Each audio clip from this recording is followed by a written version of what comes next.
Thanks, Pat. President Obama now has enough support in the Senate to push through the nuclear agreement with Iran, but vocal and ardent opponents like Arkansas Senator Tom Cotton warned the majority of Congress and the American people are still against it.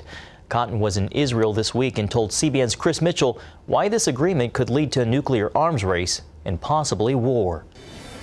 Senator Cotton met with Israeli Prime Minister Benjamin Netanyahu and other Israeli leaders about the Iranian deal. He says the deal puts the U.S. and Israel in great danger. Even if Iran follows the deal to the letter, they are going to be a nuclear threshold state in a mere 10 to 15 years, which, as Prime Minister Netanyahu said, is the blink of an eye in the life of nations. But Secretary of State John Kerry made the case the deal is the best way to prevent Iran from going nuclear.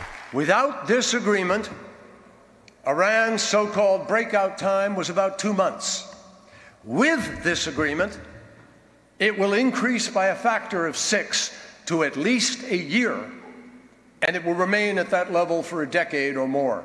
Senator Cotton exposed the secret side deal between the IAEA and Iran over Iran's sensitive military site at Parchin. Instead of outside inspectors, it allows Iran to inspect itself and send in the results to the UN inspection agency.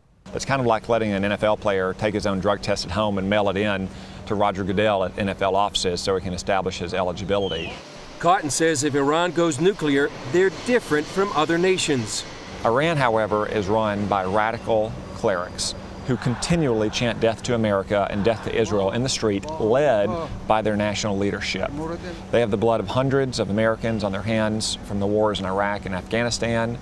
They continue to try to kill Jews all around the world, and they are destabilizing the entire Middle East. On Capitol Hill, the president has the votes he needs in the Senate to uphold his promised veto.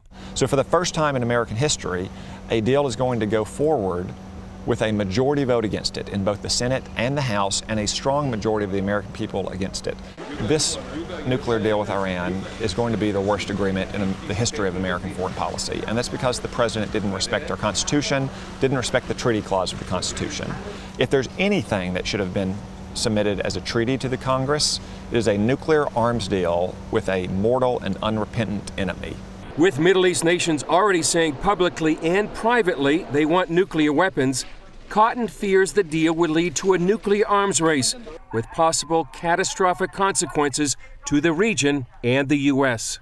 So I believe that if this deal goes forward, we are at risk of entering a second nuclear age, and the loss of life will be counted not in the tens, not in the thousands, not even the hundreds of thousands, but in the millions. And that loss of life could include U.S. lives, because Iran is also developing a ballistic missile program, and they also have terrorist groups that are shown they are willing to kill Americans.